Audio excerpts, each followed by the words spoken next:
آپ کو پتہ ہے بعض دنیاوی چیزوں میں بعض لوگ الجھ کے رہ جاتے ہیں، کیوں؟ ان کا کوئی مقصد نہیں ہوتا زندگی کا۔ بعض لوگوں کو شہرت کی بڑی عجیب و غریب قسم کی ہرس ہوتی ہے، وہ سارا وقت اپنا ضائع کر دیتے ہیں، نہ عبادت، نہ روحانیت، نہ تقوی، نہ کوئی کسی قسم کی باطنی کیفیات۔ بس میں بھی ہوتا ہوں، میرا بھی ایک نام ہوتا ہے، ساری زندگی ضائع ہو گئی۔ اپنے لیے کوئی بہترین مقاصد تلاش کریں۔ آپ کے یہ جو چھوٹے موٹے جھگڑے ہوں گے، زندگی کے مسائل ہوں گے، یہ ویسے رستے میں رہ جائیں گے۔ آپ کو محسوس ہوگا یہ ہے ہی نہیں۔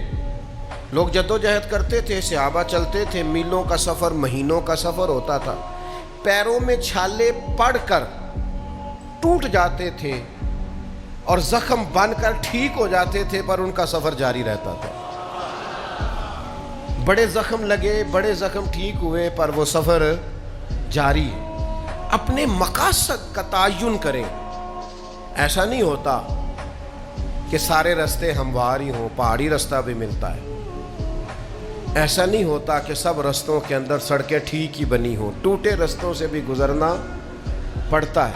ایسا نہیں ہوتا کہ ہر جگہ طبیعت آپ کی ٹھیک ہی ہو، بیماری اور تکلیف کے وجود کے ساتھ ہی آپ کو آگے بڑھنا ہے۔ پر شرط یہ ہے کہ کوئی مقصد دل میں ہو، کوئی لگن ہو، کوئی تڑپ، کوئی خاص مقام ہو، آپ کا کسی طرف بڑھنے کا ذوق ہو۔ میں دیکھتا ہوں ہمارے ہاں بہت سارے لوگ ہیں دینی دنیاوی کام کرنے والے، لیکن کوئی خاص مقصد نہیں ہوتا، اس کے پیچھے کوئی ترجیحات بڑی نہیں ہوتی، اس کے پیچھے ان کے کوئی بہت بڑا فلسفہ کار فرما نہیں ہوتا۔ بس رسم کی طرح ہے، میلاد آیا ہے تو کرنا ہے، محرم آیا ہے تو منانا ہے، اور اگر کوئی اور دینی دنیاوی ایونٹ آیا ہے تو وہ گزارنا ہے، لیکن اس کے جو بھرپور مقاصد ہیں ان مقاصد کی طرف ان کی توجہ نہیں ہوتی۔ میلاد صرف ربیع الاول میں نہیں ہوتا، حضور کا ذکر تو سارا سال ہونا چاہیے، سیرت کا باب تو ہر وقت کھلا رہنا چاہیے، انسان کو تو ہر وقت کوشش کرتے رہنا چاہیے، کچھ نہ کچھ حضور کا دین پھیلانے کی اس کے اندر طلب ہر وقت ہونی چاہیے۔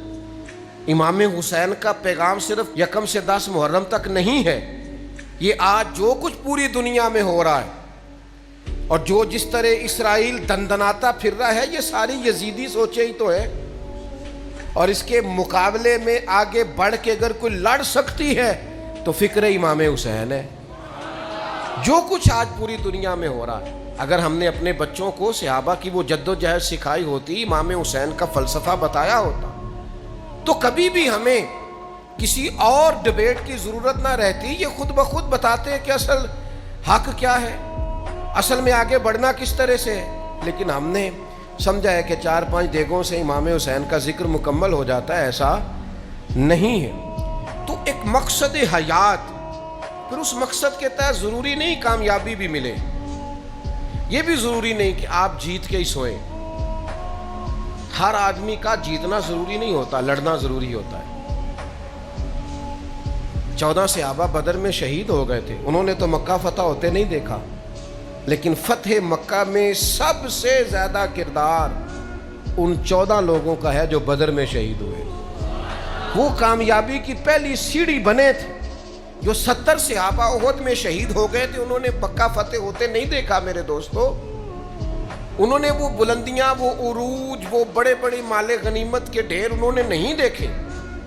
جو اسلام کے پاس بعد میں قوت آئی، دولت آئی، وسائل آئے، وہ انہوں نے نہیں دیکھے، لیکن حضرت امیر حمزہ کا خون کبھی اسلام میں بھلایا نہیں جا سکتا، حضرت عبداللہ بن جہش کی دعائیں بھلائی نہیں جا سکتی، حضرت سعد بن معاذ کا جذبہ بھلایا نہیں جا سکتا، حضرت مصعب ابن عمیر نے اس طرح جان قربان کی تھی کہ آخری وقت کفن بھی پورا موجود نہیں تھا۔